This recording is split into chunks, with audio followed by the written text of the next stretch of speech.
মোটা হওয়ার জন্য অনেকে ট্রাই করে, যেমন বাজার থেকে অনেক ধরনের ওষুধ রয়েছে, যেমন হার্বাল, ইউনানি, আয়ুর্বেদিক এই সিরাপগুলো খায়। কিছুদিন স্থায়ী মোটা থাকে, তারপর আস্তে আস্তে সে আরও আগের থেকে খারাপ হয়ে যায়।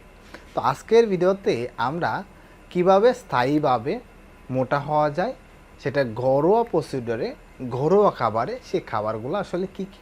আমি আপনাদেরকে 5টি খাবার বলবো, যে খাবারগুলো আপনি নিয়মিত যদি 21 দিন খেয়ে যান, তাহলে ঘরোয়া উপায় এবং স্থায়ীভাবে আপনি মোটা হতে পারবেন। অবশ্যই ভিডিওটা সম্পূর্ণ দেখবেন, তাহলে আশা করি এখান থেকে অনেক কিছু ইনফরমেশন পাবেন। প্রথমে আমরা যেটা বলেছিলাম যে বাজার থেকে ইউনানি, হার্বাল, যেমন আমলকি, বিটা, এটা হেটা অনেক ধরনের সিরাপ পাওয়া যায়। এই সিরাপগুলো কিন্তু কখনোই ভুল কমিয়েও সেটা খাওয়া যাবে না, কারণ হচ্ছে এগুলো একেবারে স্টেরয়েড দিয়ে তৈরি হয়। আপনি যতদিন খাবেন এতদিনই আপনার স্বাস্থ্য থাকবে অনেক স্ট্রং, অনেক মোটা, কিন্তু যখন ছেড়ে দিবেন তখন আপনার স্বাস্থ্যটা একেবারে ফল করবে। পাশাপাশি আপনার কিডনিতে কিন্তু সমস্যা হবে, অনেকের কিডনিতে অনেক ধরনের সমস্যা হয় এই মেডিসিনগুলো খাওয়ার ক্ষেত্রে। অবশ্যই সাবধান থাকবেন। যে খাবারগুলোর কথা আজকে বলতে এসেছি সেটা হচ্ছে যে 5টা খাবার খেলে আপনি ঘরোয়া উপায়ে এবং নিজেরাই খেতে পারবেন স্থায়ীভাবে মোটা হওয়ার জন্য।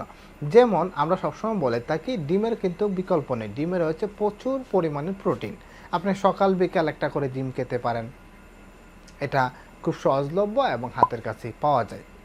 আমরা সবসময় বলে থাকি যে আপনার প্রোটিন জাতীয় খাবারগুলো সবচেয়ে বেশি খান, কারণ প্রোটিন হচ্ছে আপনার ওয়েট বাড়াবে, পাশাপাশি হচ্ছে আপনাকে ওয়েট বাড়াবে কিন্তু ওই রকম ফ্যাটি করবে না, যেমন পেট বড় হয়ে গেছে বা পিঠ বড় হয়ে গেছে ওই রকম না, তবে আপনাকে অনেক বেশি স্ট্রং এবং প্রোটিন আপনার শরীরের জন্য খুবই গুরুত্বপূর্ণ। আমরা বলে থাকি সবসময় যে কিশমিশ কিশমিশ খুবই গুরুত্বপূর্ণ, প্রচুর পরিমাণে ক্যালসিয়াম রয়েছে এটাতে, এটা আপনি খেতে পারেন। এছাড়াও আমরা যে খাবারের কথা সবসময় বলে থাকি সেটা হচ্ছে দুধ, পর্যাপ্ত পরিমাণে প্রোটিন, ক্যালসিয়াম রয়েছে এবং প্রোটিন রয়েছে, যেটা হচ্ছে আপনার শরীরকে মোটা করার পাশাপাশি আপনার শরীরের যে জয়েন্টগুলো রয়েছে, হাড়গুলো রয়েছে, সেগুলো কিন্তু বৃদ্ধি করতে সাহায্য করবে। আমরা সবসময় যে খাবারটা বলে থাকি সেটা হচ্ছে যে কাজু বাদাম অথবা কাঠবাদাম। আমরা প্রতিনিয়ত এই খাবারগুলা সচরাচর খাই না, কারণ হচ্ছে একটু কস্ট একটু বেশি। তবে আপনি যদি কিছুদিন এই কাজু বাদাম বা কাঠবাদামটা কিছুদিন খেয়ে যান, কিছুদিন বলতে আমরা যেটা বলেছি 1 মাস অথবা 2 মাসের মতো খান, তাহলে এখান থেকে ভালো একটা রেজাল্ট পাবেন। সকালে 8-10টা খেলেন, রাতে 8-10টা খেলেন, খেতে পারেন।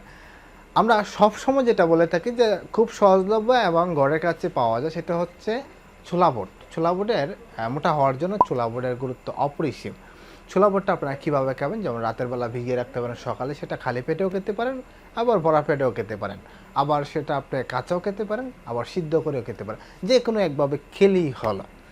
যে এই খাবারগুলো খেলে কি আপনি মোটা হয়ে যাবেন? না, এই খাবারগুলো খেলে আপনি কখনো মোটা হবেন না।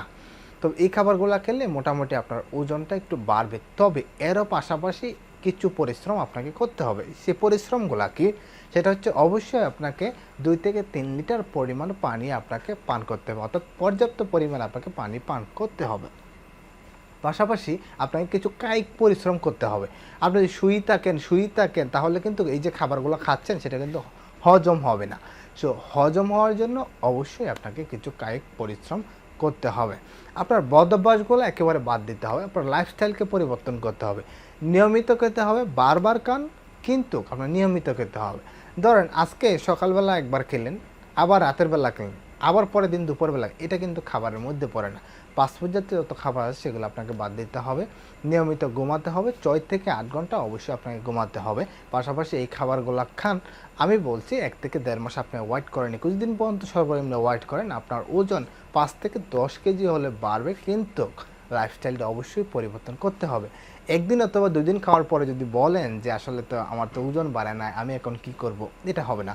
আপনাকে অবশ্যই 1-1.5 মাস কষ্ট করেন, লাইফস্টাইলটা একটু পরিবর্তন করেন, কোনো সিরাপ বা কোনো ওষুধ কিচ্ছু লাগবে না, আপনারা নিজেরাই ঘরোয়াভাবে করতে পারবেন। এর পাশাপাশি আপনি প্রচুর পরিমাণে লাল মাংস খেতে পারেন, প্রচুর পরিমাণে পুষ্টি জাতীয় খাবার, শাকসবজি খেতে পারেন, ভিটামিন সি জাতীয় খাবারগুলো খান, ফল খেতে পারেন, ফ্রুট খেতে পারেন ইত্যাদি। তো ধন্যবাদ সকলকে। আশা করি ভিডিওটা ইনফরমেটিভ মনে হলে অবশ্যই বেশি বেশি শেয়ার করে দেবেন। ধন্যবাদ।